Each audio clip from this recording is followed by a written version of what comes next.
The rancher saved the life of the beautiful Apache, and now her tribe says she is his wife by tradition.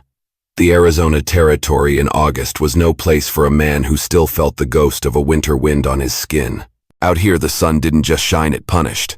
It baked the ground until the dirt cracked like an old man's knuckles, and the air shimmered with a heat that smelled of dry sage and loneliness. I'd come to this place to find that loneliness, to embrace it like a shield. My name is John Harding, and I'm a man who learned the hard way that people are often more dangerous than the land itself. I was 39 years old, tall and lean, with a frame that had been forged in the hard fires of war. My face was a map of lines that had nothing to do with age and everything to do with the things I'd seen. The full beard streaked with gray hid a jaw I kept clenched most days. My brown hair was long just past my collar, held back from my forehead by a faded bandana. The gray duster I wore was the only thing I owned that had a story of its own, a relic from my days as a Union scout. Now it was just part of me, as essential as the rifle slung across my back, or the limp in my left leg that came and went with the weather, a painful reminder of a fight long past. After the war, I drifted west with whatever was left of me, which wasn't much. I didn't trust people. I didn't want their questions, their pity, or their company. My cabin, a small thing made of rough-hewn logs, was my sanctuary. It sat isolated near the Salt River between dry bluffs and scrub brush, a place where a man could live for months without seeing a soul. That was the point. I hunted when I had to fish the river in the spring, and grew what I could in the unyielding soil. I didn't need more than that. I didn't think I could handle more than that, until that morning. The routine was the same as every other day for the last 6 years. I stepped out of the cabin, the heavy door groaning behind me. The air was thick and still, the kind of stillness that came after too much noise in a man's life.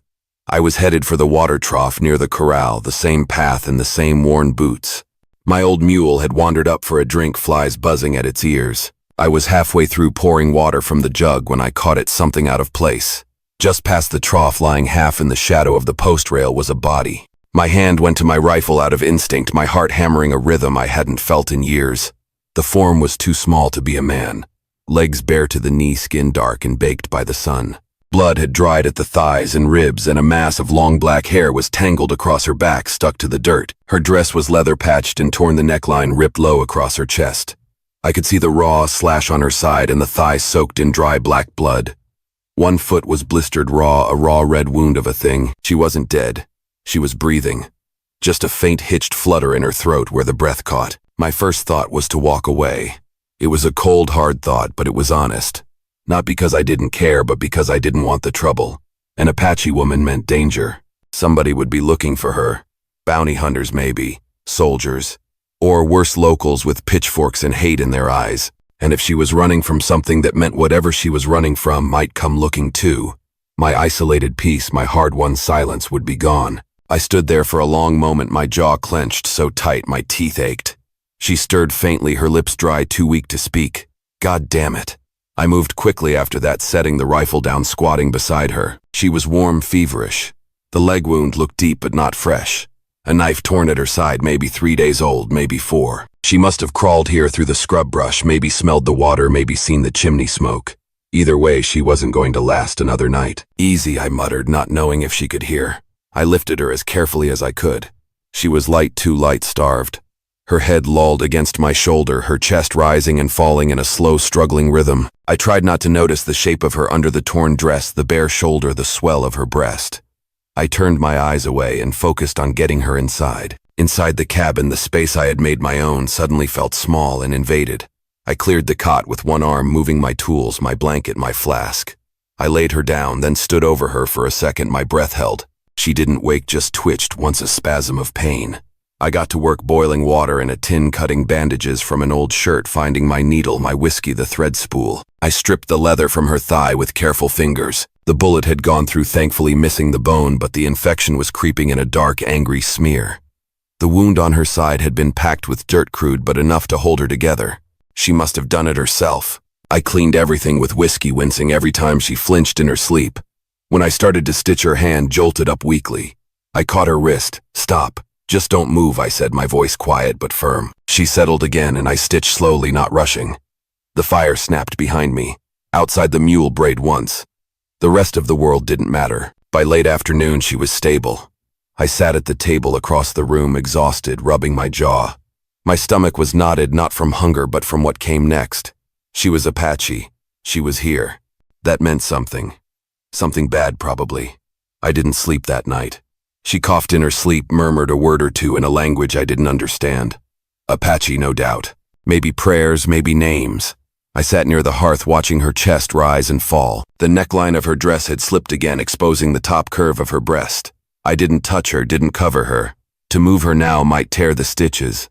I just looked away, let her be. By dawn, her fever had started to break. She woke slowly, her eyes opening to narrow slits, deep brown and sharp. She tensed the moment she saw me. Her hand jerked toward her hip, but there was no blade. Her eyes scanned the cabin, the door, the window, me. I didn't move. "You're safe," I said, my voice dry and low. "You're in my place. I found you outside. No one else is here." I stood, slowly grabbed the tin cup, poured water, walked over and held it out. She stared at my hand like it might explode. "Drink. You need it." After a long moment, she reached for it. Our fingers brushed. Her hand was small, calloused, burned by the sun. She drank, her eyes never leaving mine. I didn't ask questions. Not her name. Not what happened. Not where she came from. I just nodded and stepped back to the table. She laid back again, her breath steadier now. I sat down and watched the fire muscles soar, my brain turning. If she stayed, it meant trouble. If I turned her out, she'd die. The look in her eyes told me she already knew both. I let out a breath. "We'll figure it out," I said, mostly to myself. She said nothing, but she didn't try to leave. And I didn't ask her to. Not that morning, not that day. And that somehow was the start of everything. By the second morning, I knew she was going to live. But that didn't mean things were simple. The fever had dropped and she was drinking water in short, careful sips. But her face stayed guarded, her eyes sharp and unreadable. She hadn't spoken a word since waking. I didn't press her. Instead, I laid out strips of cornmeal and bacon by the fire. When it cooked, I set a small portion on a tin plate and placed it on the table across from where she lay. She didn't move at first, just watched my movements. The cabin, the rifle still leaning against the corner. I turned away and pretended not to notice. When a minute later, she slowly sat up. Her breath hitched from the pain in her side, but she pushed through it and reached for the plate with a trembling hand. The way she held it close, guarded like someone used to having food stolen or ration, told me more than anything else. I sat on the floor against the far wall and ate my own meal in silence. Not far, but not close either. I didn't want to spook her. The cabin wasn't big enough to offer real space, but I made it feel like it. Later that day, she tried to stand.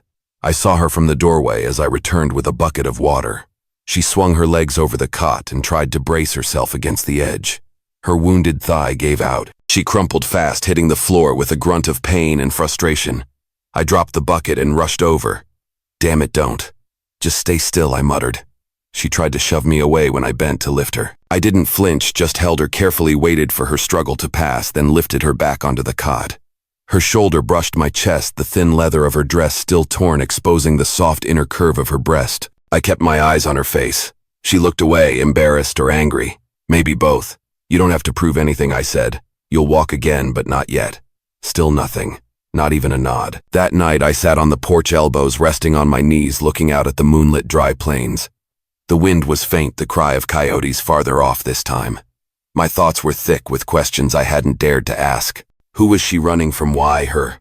Why here? And most of all, why had she trusted me enough to stay? I remembered how she looked when I found her bleeding dress torn, lips cracked. That wasn't just a wandering injury. She'd escaped something bad. I was sure of it now. I couldn't ask her, not until she spoke. Back inside the cabin was quiet. I poured water into the basin and left it by the hearth for her. When I turned to walk away, I caught her watching me from the cot. I froze, not because she startled me, but because the look she gave me wasn't fear. It was a weariness mixed with something else. Recognition. Like she'd been waiting to see whether or not I'd turn my back on her. And now she knew. I nodded once. She didn't look away. The next morning she spoke. It wasn't much. Just one word, soft and thick with her accent. "Alana." She pointed at herself. "Alana." I stopped halfway through pouring water.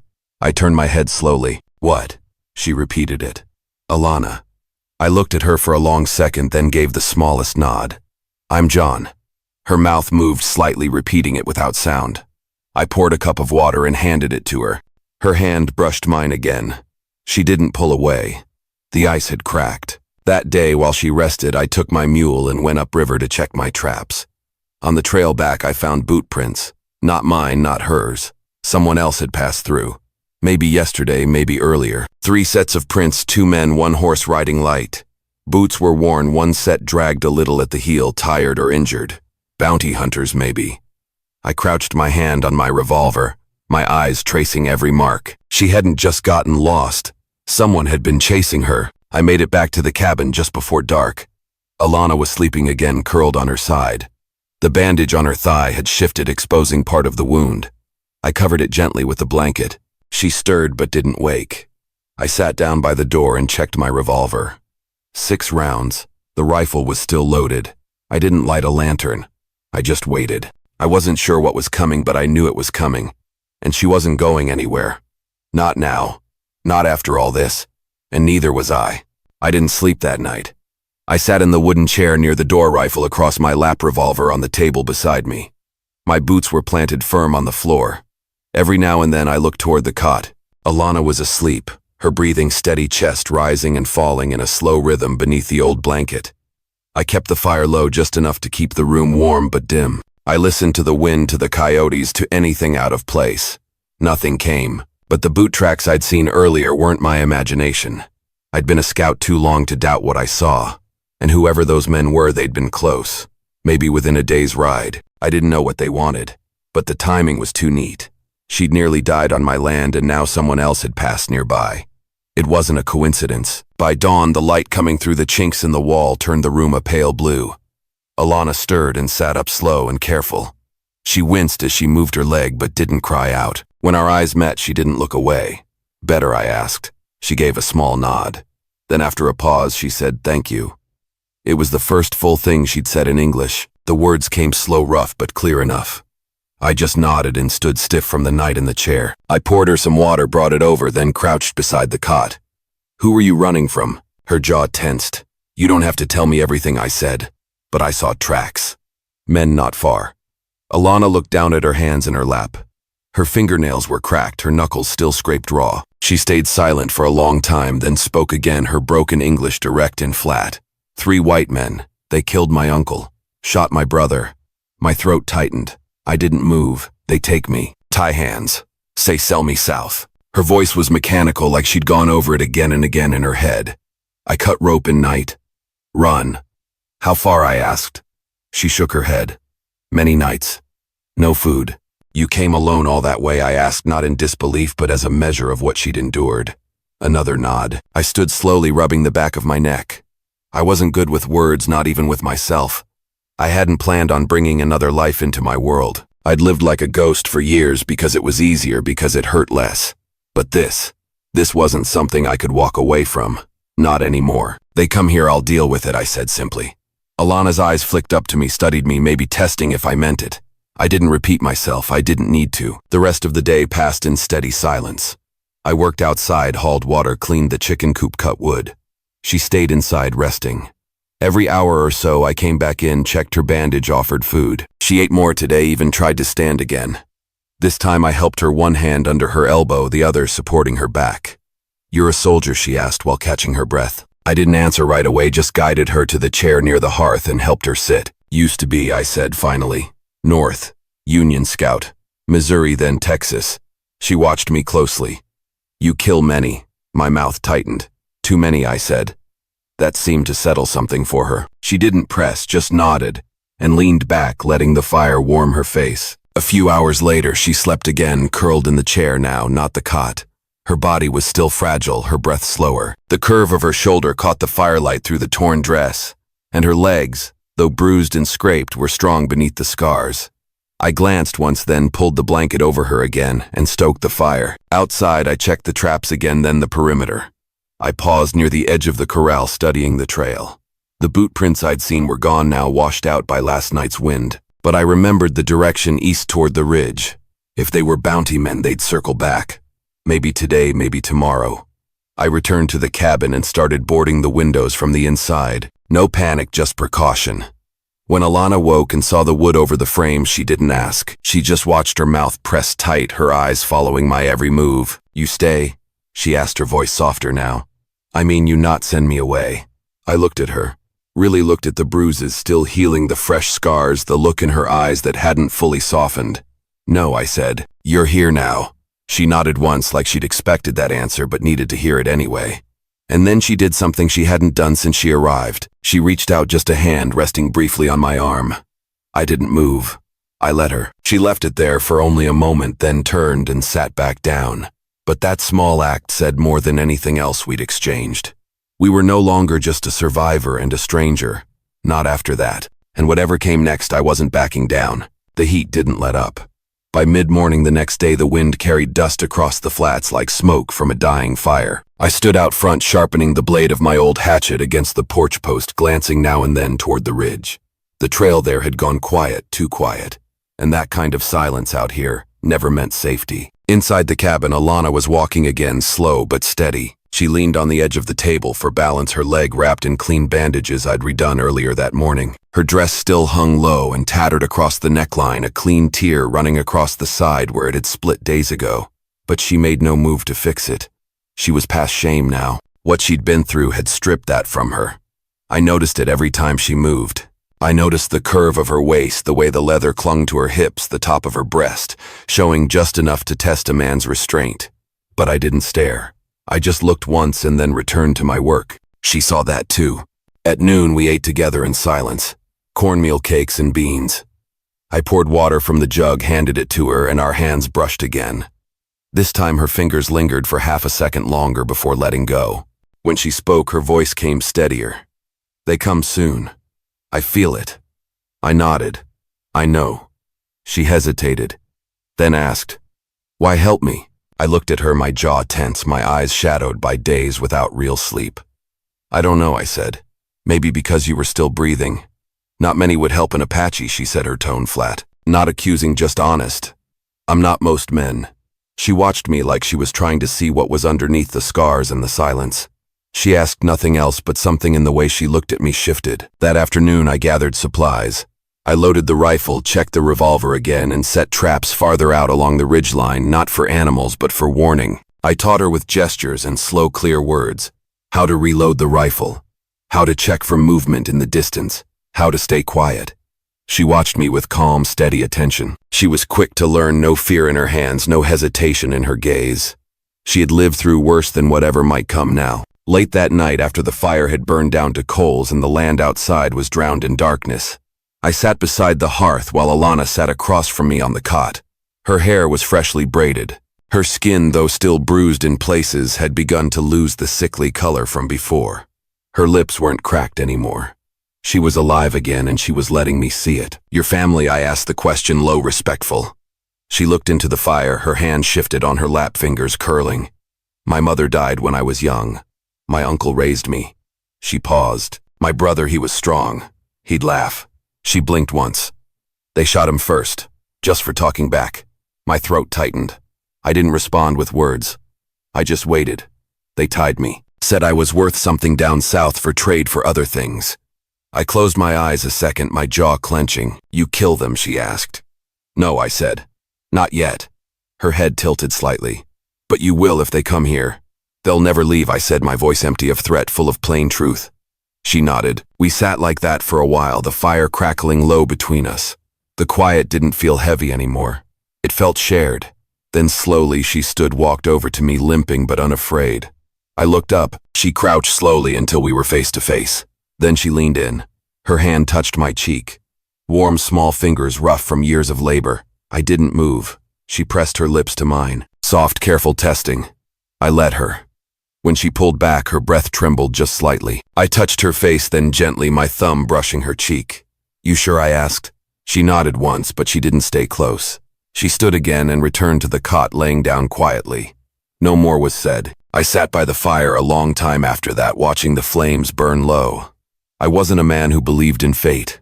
I didn't think things happened for a reason. But she was here, and now I wasn't alone, and that was reason enough. The morning came with a different kind of silence.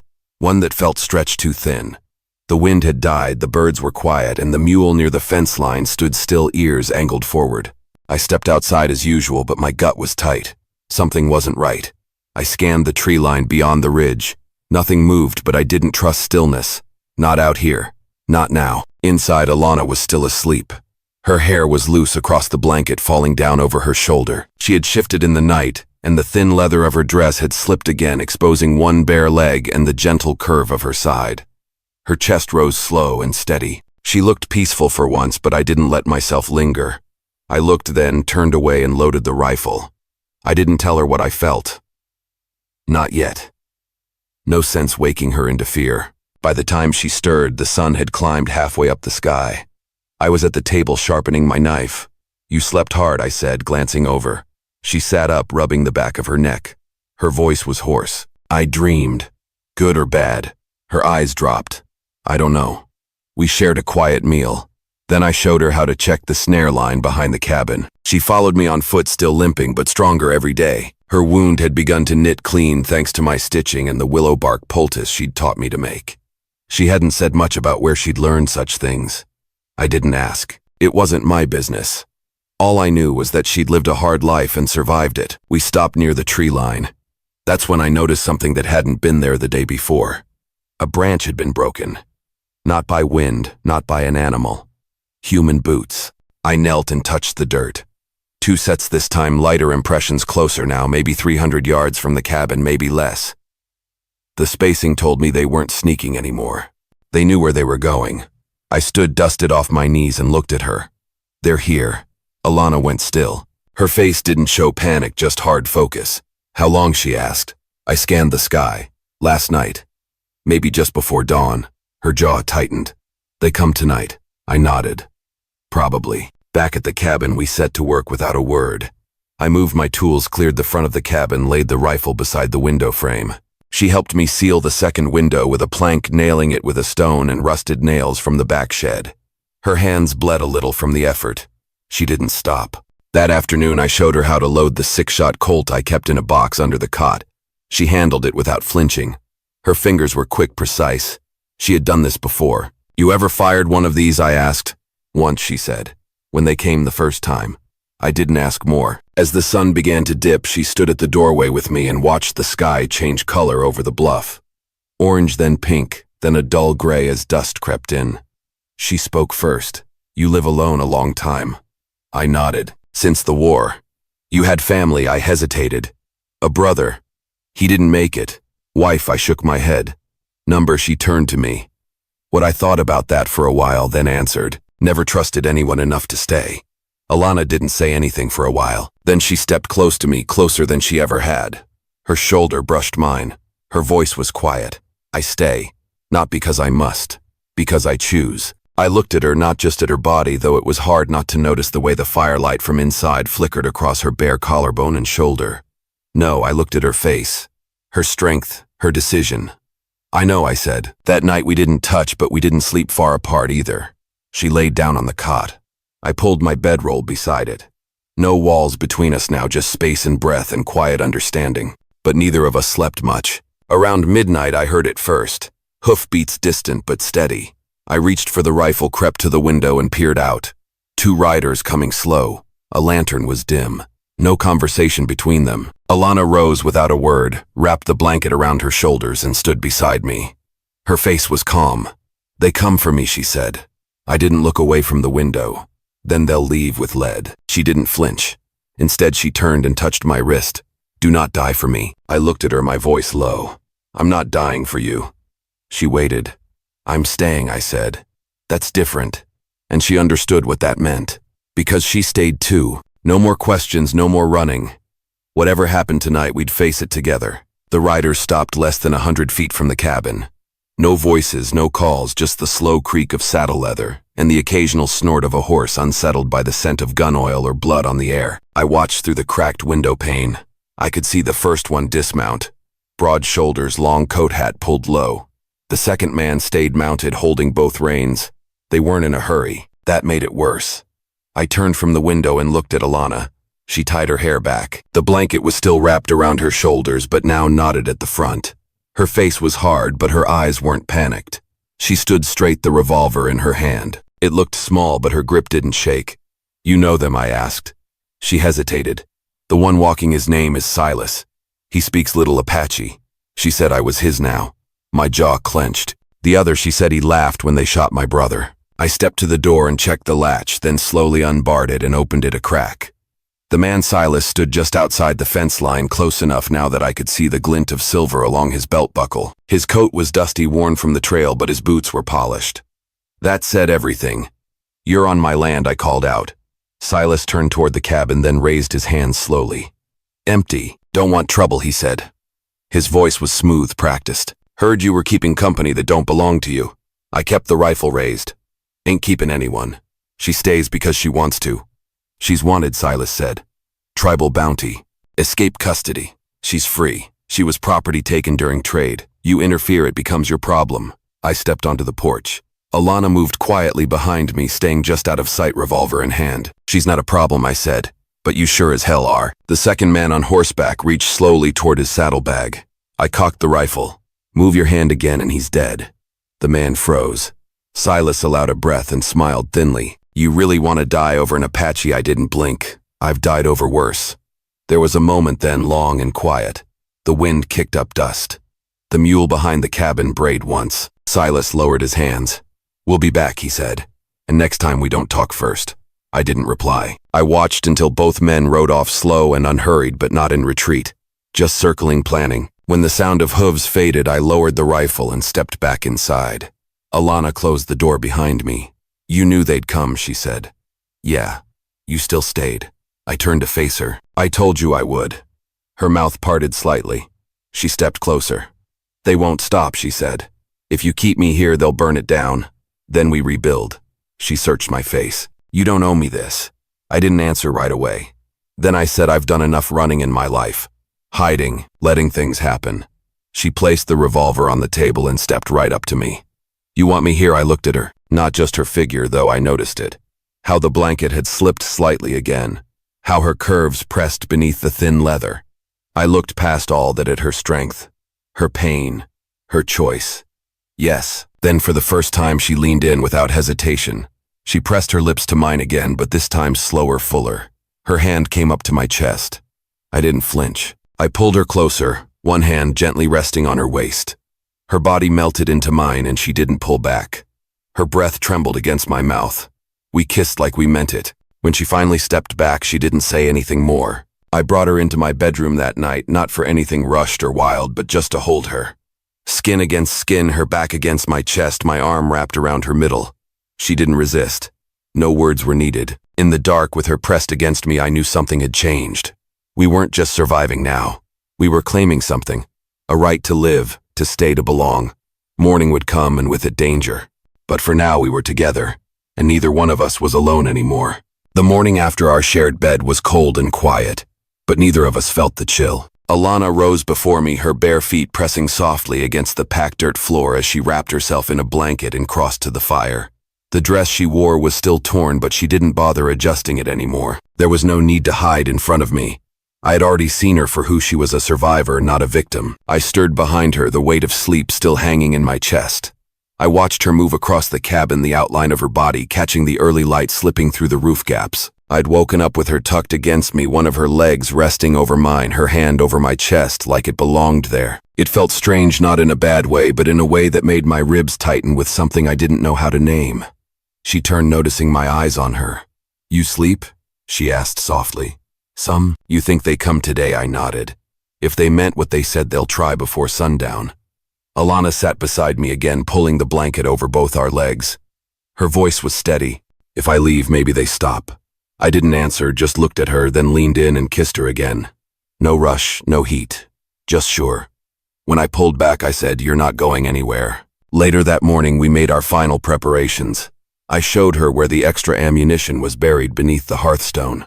She sharpened the hatchet herself. Her limp had faded to a slight hitch in her step. She stood straighter now, shoulders back, eyes clear. It was easy to forget how broken she had been when I first found her. I reinforced the windows, nailed up fresh planks, and stacked crates behind the door. Every sound from outside made us pause, listen.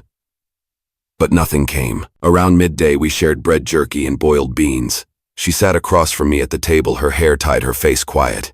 "You never ask," she said suddenly. "Why I survived. How I escaped. I figured you'd tell me if you wanted to," I said. She looked down at her hands. The scars along her knuckles had begun to scab over. They took me with ropes, tied my hands, made me walk behind their horse. I didn't interrupt. They said they trade me down south. 4 people pay for women. One night I waited till they slept. I rolled near the fire, took a burning stick. She raised her hand, showing the faint red line across her palm. I burned the rope, didn't scream. She looked up. I killed one, the younger one, took his knife, ran. I leaned back, breathing slow, not from shock, but from the quiet weight of respect. You did what you had to, I said. She nodded. But Silas follows me still. He wants revenge, not trade. Revenge. I stood and moved toward the door. Then it ends today. We spent the rest of the afternoon in silence. She watched from the window, the rifle across her lap. I waited near the front, my hand always close to my revolver. It was late in the day when they came, dust in the distance. 2 riders again, but this time faster, more confident. No lanterns, no slow approach. They weren't talking anymore. I stood in the doorway, Alana behind me by the hearth. The moment the riders came within shouting distance, I stepped forward, rifle raised. Turn around, I called. Silas pulled his horse to a stop, grinning beneath a dust-streaked hat. She's mine. I came to collect. She's not a thing, I said. The man beside Silas reached for his weapon. Alana fired from inside the cabin. The first shot cracked through the side window and hit the man in the shoulder. He fell sideways off his horse, screaming. Silas drew quick, firing toward the cabin door, but I had already stepped out and dropped to a knee, bracing the rifle. My shot tore through Silas's leg just above the boot. Silas fell howling in the dirt. The whole thing lasted seconds. I rose slowly, rifle still aimed. The second man crawled backward, leaving a trail of blood, yelling curses. Drop it, I said. The man did. The revolver hit the dirt. I kicked it away, then walked toward Silas. You come back again, I bury you here. Silas looked up, his face twisted with rage and pain. She's not worth it. I crouched beside him, my jaw tight. She's worth more than you'll ever be. I stood and turned away. Get out of here. Don't come back. I didn't watch them leave. I just listened. Horses retreating, the sound of pain trailing behind. Back inside, Alana stood by the window, breathing hard, both hands shaking. I went to her, took the rifle gently from her grip and set it aside. You're all right. I shot him, she said, her voice raw. You did what you had to. She didn't cry, but her knees gave out and I caught her before she hit the ground. I carried her to the cot and sat beside her, holding her against my chest. We stayed like that as the last light of day slipped across the floor. It was over, but we both knew something else had just begun. The cabin was quiet long after the gunfire had stopped. Only the faint crackle of dying embers from the hearth remained, and the sound of Alana's breathing as she lay curled on the cot, her body pressed into my side. She hadn't spoken much after what happened. She didn't need to.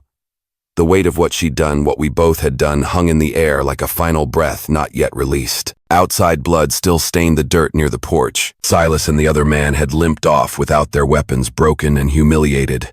I hadn't followed them. If they lived, they'd carry their shame south and stay gone. If they died on the trail, then justice had come late. But it had come. Alana shifted against me, her eyes half closed. I didn't feel anything, she whispered. I looked down at her. That's normal. She shook her head. Not numb. Just certain. I understood. What she'd done hadn't been vengeance. It hadn't been wild or desperate. It had been survival, necessary, deliberate. And now the part of her that had been hunted was free. The cost would come later, quiet and heavy, but not yet. In the morning, we buried the spent shell casings out behind the shed. I gathered the loose wood from where the porch had splintered and fixed the beam near the door. Alana fed the mule and watered the beans in the garden bed we had started days before. We didn't talk much, but we worked side by side. The routine was grounding, necessary. By midday, I noticed something in Alana's gait. Subtle but new. She paused while bending, held her middle a little longer than usual, and winced once when stretching too far. You all right? I asked. She nodded, but not convincingly. You sure? She hesitated, then said yes. Just feels strange. That evening, while cleaning up the basin, she stood still for a long time, staring down at the water before finally speaking again. I miss bleeding, she said flatly. I turned to her slowly. How long? 2 moons? My breath caught. I wiped my hands on a rag and came over. You think I don't know, she said, but maybe. We sat on the edge of the cot. She leaned into my shoulder and I wrapped an arm around her without hesitation. She didn't seem frightened, more calm than anything, like part of her had already known. I thought I couldn't, she added. They said I couldn't after what they did to me. I didn't ask who they were. I already understood more than enough. Her eyes said it all. She would have been taken. What she'd been forced to endure. What she was now reclaiming inch by inch. I pulled her tighter. You're safe now. Whatever comes, we stay. All right, she nodded against my chest. Later that night, the air grew cooler. We sat outside together, a blanket over our legs, a small oil lamp flickering at our feet. For the first time since she'd come to me, she began to speak about things not born of violence. My real name is Alana Tenney, she said quietly. My mother gave it before she died from fever. My people, they're near the salt cliffs, but I've not seen them in 2 winters. You ever want to go back? She was quiet. They think I'm dead. I didn't push, but I saw the truth in her face, the way her jaw set, the glint in her eyes when the wind moved her hair. She wasn't sure where she belonged anymore, and maybe she didn't want to choose. You're not a guest here, I said. You don't owe me thanks or stories, or staying. But if you do stay, this is yours too. She reached over and took my hand, lacing her fingers with mine. Her touch was warm, steady. I know, she said. Inside, as the wind picked up and scattered dust across the shutters, we laid down on the cot together. No boundaries between us now. Her hand rested on her belly. My arm held her close. There was no urgency, just breath and skin and warmth shared after too many cold years on both sides. And when we made love that night, slow, quiet, unspoken, it wasn't from passion alone. It was a claim, a confirmation, a grounding. Her fingers clung to my shoulder, her legs curled around mine, and when I kissed her neck, her chest, her lips, I did it without apology, and she received me fully. Afterwards, she didn't cry. She didn't pull away. She whispered my name once, soft against my collarbone, and I kissed her hair. We drifted into sleep like that, tangled, warm, and unafraid. And for the first time in either of our lives, we dreamed without fear. By the time spring reached the edge of the Salt River, the cabin no longer looked like a place a man went to be alone. There was a new fence built along the rear lot, a row of tall wooden stakes for drying laundry, and a second cot moved against the opposite wall. Though Alana rarely slept in it anymore, the air was warmer now, and with it came the soft scent of mesquite bloom and the distant hum of life returning to the land. Coyotes held farther out these days. The riders hadn't returned. Word had spread in their circles. The man up by the river wasn't one to test, and the woman with him wasn't theirs to claim. I stood outside chopping wood, my shirt sleeves rolled, sweat gathering across my back. The limp in my left leg had returned with the weather shift, but I didn't complain. I rarely talked about pain, physical or otherwise, but I spoke more now. Not much, but more because someone was listening. Inside, Alana swept the floor. Her belly was rounding now. Not much, but enough that the old dress no longer sat right along her hips. She had begun stitching new cloth into the seams. She didn't talk about the child in words of fear or doubt, only in facts. It was coming. Her body had not failed her. And this time, no one would take anything away. I paused my work and leaned the axe against the stump. I watched her through the open door for a moment. Her movements were steady, purposeful. She was barefoot, her long black hair tied back with a strip of leather, and her profile caught the light in a way that always made me stop. Not because she looked delicate, but because she didn't anymore. I stepped inside and wiped my hands on a rag. You feeling all right? I asked. Alana looked over her shoulder. Tired. Then rest. I pulled out a chair for her. She gave me a look, half serious, half amused, but sat anyway. You always this bossy? I smiled faintly. Only when I'm right. She reached for my hand without asking, threading her fingers through mine. I want the baby to be born here. Wasn't planning on taking you anywhere else. She nodded. When I was a girl, I thought I'd be married off by 14. Maybe to some boy from the next camp. That was how it worked. She turned to me. And now I wake up beside a man who listens. I held her hand tighter.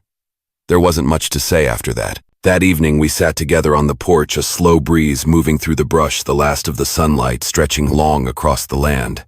Alana's feet were in my lap. I was rubbing her calves, gently careful around the old wound on her thigh. We should build another room, I said suddenly. She looked down at me. For the baby, for you. I figure you'll want space once you're fed up with me. She laughed. Really laughed, and the sound was low and real. If I didn't leave after you burned the beans twice, I think you're stuck with me. We sat like that a while longer, the silence easy. Then a shadow approached from the southern path. I stood slowly, my hand resting on the butt of my revolver. Alana stood too, her eyes narrowed, but the figure coming toward us wasn't hostile. He walked with open hands, older, with long braids down his shoulders, wearing deerskin and bone beads. Behind him were 3 more people, 2 women and a younger man. Alana took a few steps forward, her breath caught. Then she whispered, "Elder Kono." I looked at her. "My people," she said. Kono stopped at the gate, nodding respectfully to me before speaking softly in Apache. Alana moved toward him, quickly embracing him. The other women joined, and one of them began crying softly. I stepped back, watching. After a few minutes, Kono approached me. His English was rough but firm. "You found her. Gave her life again." I said nothing at first, just nodded. Kono's gaze was heavy but not hard. "By our law, she belongs to you. Because you save her from death." I looked at Alana. She stood tall now, her hand resting over her belly, her eyes steady. "I don't own her," I said. Kono nodded. "Then she belongs with you." Same thing. They offered to take her back to their people, but Alana refused gently. "I've made a home here," she said. "But I will visit. I want my child to know where I come from." When the visitors left the next morning, she stood at the fence for a long time watching them go. Then she turned back to the cabin. "We'll build that extra room soon," she said. I stood beside her. "I've seen how you hammer." We didn't speak of marriage in the way church folks did. There were no rings, no paper, no preacher. But she called me her husband now, and I didn't correct her. The child was born 3 months later on a cool evening, just as the sun went down. Alana labored, hard breathing, slow, gripping my hand until my knuckles turned white. She didn't scream. She didn't cry. And when the baby finally arrived, a girl, strong, lunged and warm, Alana held her like she'd been waiting her whole life for that exact moment. I sat on the floor beside the cot, wiping my brow, my heart still racing. Alana leaned her head against mine and whispered, "She's ours." And I believed her. We named her Maya after Alana's mother. By summer, the garden had grown tall, the extra room was halfway done, and the cabin was no longer just a shelter. It was a home, not for hiding, not for surviving, but for staying. And in that place, far from anyone's claim but our own, we lived. Not loud, not perfect, but real. And enough. Enjoying these epic Wild West stories? Hit subscribe for more gripping tales of bravery, conflict, and unexpected heroes. Now tap the video on screen to experience a story with a twist you'll never forget.